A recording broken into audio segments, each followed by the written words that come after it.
Becoming rich and outrightly wealthy in Kasarani village made the shy and conservative villagers suspicious of any men.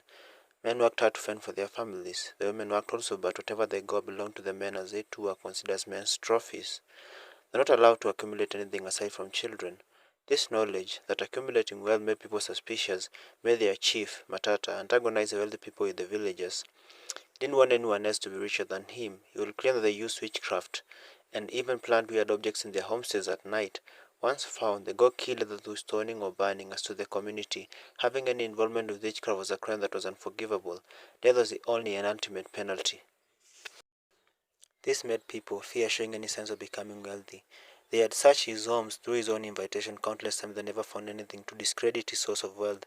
It was strange, but it was true that anyone who dared to be wealthy somehow condemned himself to his own demise. This was until Jacob's son was murdered. Jacob had vied for the chieftaincy but was denied the opportunity mysteriously.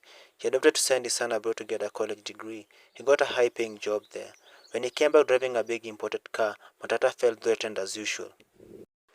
When Jacob and his family were celebrating their son's achievement in their home a day after his return, somehow a cowrie shell-covered gourd was discovered in his son's car. The car was torched immediately, and the angry villagers who had been called by the shouts and yells from Matata stormed into Jacob's house and got the son out. They beat him until he was unconscious, then threw him into the inferno, watching the young and promising man burn to his ashes. Jacob was devastated. He could only believe that his son was no more. He had not seen such a thing in the car in which they traveled in from the big city.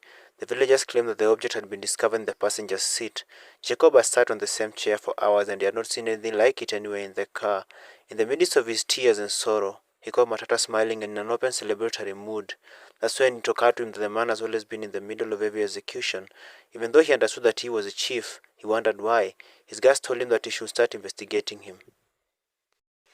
Ironically, Matata believed in superstitions and witchcraft. He practiced what he preached against. It was after his visit to one of his witch doctors that he was given a massive cut.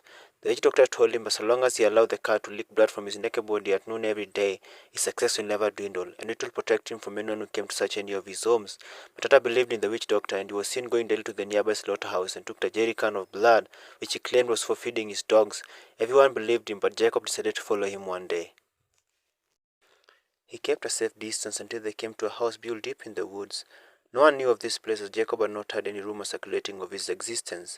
He watched the man from on top of a tree as he undressed and started pouring blood all over his body. This petrified Jacob for a moment until a massive car that one would mistake for a leopard's cub approached Matata and started licking him. Immediately it started. Matata was hypnotized.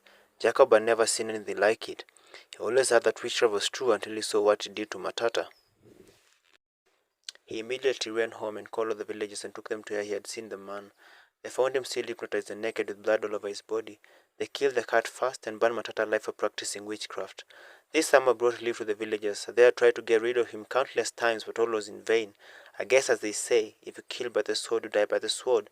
They chose Jacob as their new chief, and Jacob changed the rules to promote wealth and success amongst his people.